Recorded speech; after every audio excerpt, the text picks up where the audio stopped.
Hey everyone, welcome back to another video. I know it's been a while, a month has passed since the last video and we're already in the month of March, but I really did want to come back and cover the announcements that have come out past the month of February. One of those was being Deadpool 3 and there are two other videos that I have planned to also do recordings for. I had these scripts for quite a while now, especially the Deadpool 3 script, but I also happen to be sick like the day after the Fantastic Four casting announcement as well.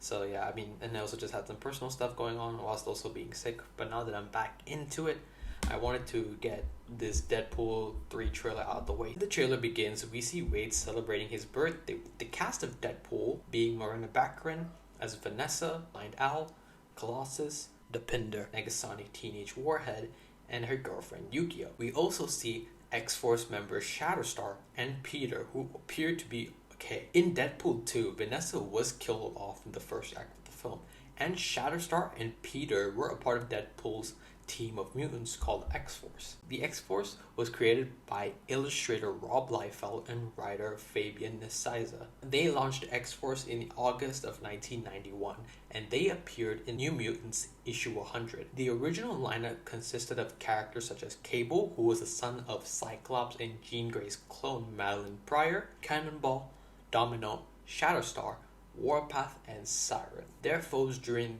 this run of the comics are the Mutant Liberation Front, led by the character known as Stripe, who was a clone of Cable from an alternate timeline. Cyclops in Marvel Comics has got one hell of a family tree, to say the least. In New Mutants issue 98, this was the first introduction of the Merc with the Mouth that we got to know as Deadpool, where he initially started off as the villain, though in later appearances the character would transition into more of an anti-hero. There were other versions of the X-Force team in the comic books that included characters like Psylocke, Archangel, Phantom X, Wolverine, and even Deadpool. In Deadpool 2, this was a major part of the movie's marketing, with trailers showcasing Deadpool recruiting characters like Bedlam, played by Terry Crews, Shatterstar, played by Louis Tan, Zeitgeist, played by Bill Skarsgård, and Zazie Beetz, playing Domino, as well as actor Rob Delaney, playing the only human member of the team named Peter, as well as an invisible mutant by the name of Vanisher,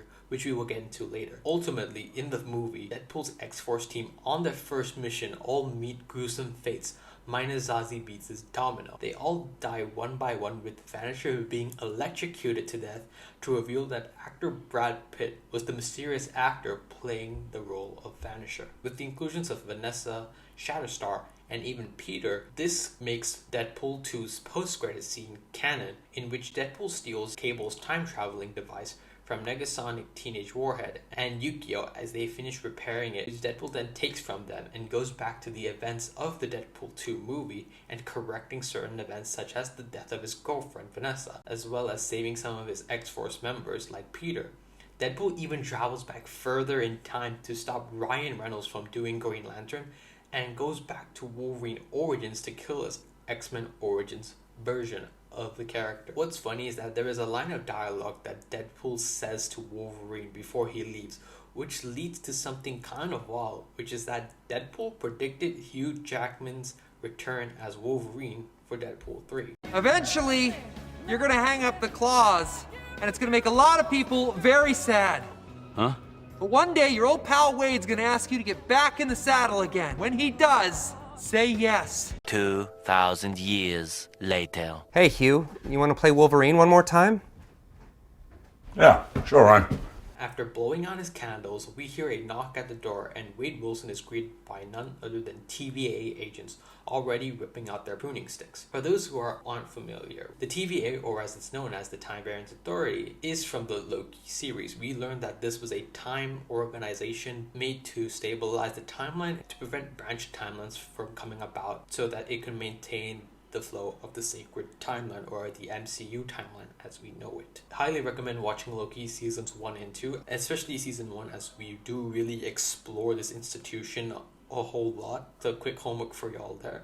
Wade Wilson appears to be in an interrogation room with this bleak green color palette as he is greeted by actor Matthew McFadden from HBO hit series Succession, playing a TVA agent known as Paradox, as confirmed by the closed captions in the trailer. The character of Paradox comes from She-Hulk Volume 3, Issue 2, where She-Hulk, aka Jennifer Walters, is arrested by the TVA for attempting to warn Hawkeye of his impending death. Her judges during this trial were Mr. Paradox, Mobius, and Ouroboros, and they all were clearly clones of one another.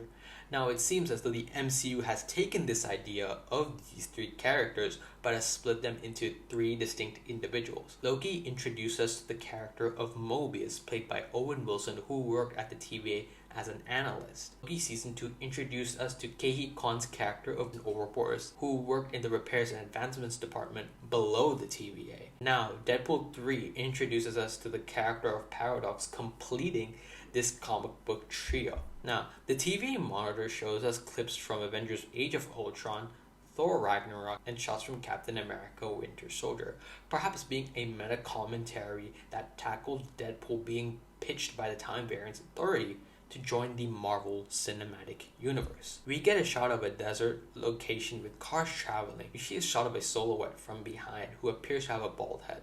However, this isn't Charles Xavier. This is Charles Xavier's stepsister, Cassandra Nova, confirmed to be played by actress Emma Corrin from the Netflix historical drama of The Crown. We then see a shot of Deadpool where he appears to be in a casino of some sorts, where we see a familiar silhouette sporting a signature hairstyle and a white suit. This is Wolverine, however, this is one of Wolverine's undercover aliases from Marvel Comics known as Patch. The character would sport an eye patch, hence how he got the name Patch, as well as a white suit and a red rose that harkens back to Sean Connery's look from his series of Bond movies, particularly Goldfinger, where he sports an exact white suit and red rose. Wolverine used this undercover alias when he was in Madripoor while he was in the Princess Bar. The canonical introduction to this location of Madripoor was introduced to us in Falcon and Winter Soldier, with Sam, Bucky, and Zemo going to this location. Is Deadpool perhaps in the main MCU timeline and inside a Madripoor casino where he meets a potential variant of Wolverine? However, people are theorizing that this may be a fake out and will show us another actor as a way to fool the audience. Speculation is that this mysterious Wolverine variant may be Daniel Radcliffe or Taron Egerton. These actors' names have constantly appeared when fan casting Wolverine for the MCU. We do get another shot of Deadpool where he appears to be in a snowy forest fighting against many TVA agents. Some speculate that this snowy forest could be the same forest from Age of Ultron where the Avengers launched their attack to stop Baron von Strucker in the beginning of the movie. Or another theory people speculate is that this may be the same forest where Logan was buried at the end of the film Logan. But what really has got me fascinated is that it appears that Deadpool is fighting against TVA soldiers, because from the trailer, the TVA sort of drafts him in and pitches him the idea of the multiverse and the Marvel Cinematic Universe. So what happens during the course of this movie that makes him turn against the Time organization? So that's going to be really interesting to see. We then get a super slick shot of Deadpool reloading his guns, but if you look closely behind him, you can see that there is a massive logo. That logo happens to be the 20th Century Fox logo. Although minor spoilers ahead, for those who have kept up with this movie, especially on social media, before the actors' strikes were about to kick in, Deadpool and Wolverine was beginning to film on a desert location with both Wolverine and Deadpool duking it out. During the filming of the sequence, alongside footage were photos of this set, which had a massive 20th Century Fox logo in the background, all destroyed, hinting that this movie potentially takes place in the void that was introduced in Loki Season 1. We then see a TVA soldier pleading for help as he is taken away by a purple mist. This further appears to confirm from behind the set leaks, as well as seeing this brief second of the purple mist, that we are indeed going to be in the void, this trash planet / dimension, for all things that have been removed from various timelines that all reside here, with the purple mist being the purple monster known as Alioth that consumes whoever and whatever resides inside the void. We do see a shot of Deadpool firing some Uzis, although I don't believe this is Deadpool because other breakdowns have pointed out that Deadpool doesn't sport these red and black kind of gloves. Deadpool's gloves in this movie are black gloves with a golden plating to them. This could mean that in this movie we are going to see potential Deadpool variants, and it would make sense. In season 1 of Loki, when he was sent into the void, we had a whole episode centered around our version of Loki, played by Tom Hiddleston, meeting variants of himself played by many different actors. So the same instance occurring for Deadpool, this movie, sounds very plausible. One that was confirmed by Ryan Reynolds and by Marvel Studios a while back was a version of Deadpool known as Dogpool. The name and image speaks for itself. There were also leaked set photos of another Deadpool variant before filming had ended, though I will not show that because I do not want to spoil these leaks. Lastly, another version of Deadpool that is rumored to be showing up in this movie is Lady Deadpool. Why I believe this theory to be true is because Taylor Swift is rumored to show up in Deadpool and Wolverine as either Lady Deadpool or as the character of Dazzler, an X-Men related character from Marvel Comics whose powers are based in sound, which she then turns into music and becomes a singer and performance artist. When the filming of Deadpool was on hold due to the actors and writers strike going on last year, Taylor Swift has been seen with Blake Lively, who is Ryan Reynolds' spouse, and during an event, the two of them can be seen with the trio of Deadpool 3 being Ryan Reynolds, Hugh Jackman, and director of this movie being Shawn Levy. Shawn Levy has directed movies such as Real Steel and Free Guy, both of which star Hugh Jackman and Ryan Reynolds respectively. So when Taylor Swift was a part of this group, people knew this couldn't be all coincidental. Furthermore, Taylor Swift has dressed up as Deadpool for Halloween many years ago and borrowed the Deadpool costume from Ryan Reynolds as well. Considering this already pre-established connection between Taylor Swift and Ryan Reynolds, her having a cameo in Deadpool 3, I feel like is genuinely possible. And if that happens, then I'm actually genuinely going to be mind blown, especially the Swifties. Onto the next bit of the trailer, we get a cameo from Aaron Stanford, who played the character of Pyro, a mutant who has fire-based abilities. He appeared in the Fox X-Men movies from X2 to X-Men The Last Stand. I feel like this is one of many potential cameos in store for Deadpool 3. There could be more Fox X-Men characters that we could see, but I don't want it to be a Doctor Strange situation where we are praying and speculating for particular cameos to pan out that may not actually happen. But I do think that we could see many Fox X-Men characters return, because if there's anyone that I think could bring these folks back, it is most definitely Ryan Reynolds. We then get a shot of Wade surrendering as he puts his hand out and says, "Wait!" and the TVA agent stops. This mirrors the bridge fight sequence from the first Deadpool movie. Wait! You may be wondering why the red suit. Well, that's so bad guys can't see me bleed. This guy's got the right idea. He wore the brown pants. Deadpool is then chucked across somewhere and lands on his back, and before the trailer ends, we see Deadpool laying on this desert ground. To the right of Deadpool appears to be a torn up comic of 2015 Secret Wars issue 5 of 8 that was written by Jonathan Hickman. This story involves Doctor Doom taking the power of the Beyonders, which are omnipotent beings in the Marvel Universe, and using their powers to create a universe in his own image under his rule, which is what created Battle World, which comprises of different dead universes that Doctor Doom has combined into his new reality and managed to bring order to under the new moniker of God Emperor Doom. Perhaps the placement of this comic book here isn't purely coincidental. With Marvel Studios' final Avengers movie that caps off this multiverse saga being called Secret Wars, with Marvel Studios also dropping the title of Avengers Kang Dynasty due to Jonathan Majors facing charges of assault and harassment, the title has now been changed to Avengers 5 for the time being. With rumors that Marvel is recasting Kang, and with the rumors saying that actor Coleman Domingo is the actor they are looking for, perhaps after they do recast Kang, that's when we will perhaps get our next two Avengers movies titled Secret Wars Part 1 and Part 2. Akin to Kevin Feige announcing back in Comic-Con of 2016, Infinity War, which will be split into two parts, with both movies having the subheading Part 1 and Part 2. Ultimately, they dropped the subheading and simply called both Avengers movies Avengers Infinity War and Avengers Endgame. While both movies are titled differently, the narrative of the prior installment bleeds into the next. So potentially we may get a similar situation, but hey, that's just a theory. Another theory I have regarding this Secret Wars comic theory is that it may potentially be hinting that the Void will serve as battle world for Avengers Secret Wars. With Loki Season 1's penultimate episode really showed us the world of the Void. Whatever the TVA pruned from many timelines gets dropped off into this sort of trash planet or dimension of sorts, including variants of other characters like Loki, who were the inhabitants of this place. With the trailer showing us the TVA, and with Deadpool potentially spending a significant amount of time in the Void, we're just getting a brief glimpse of Alive. It feels like it further cements this point.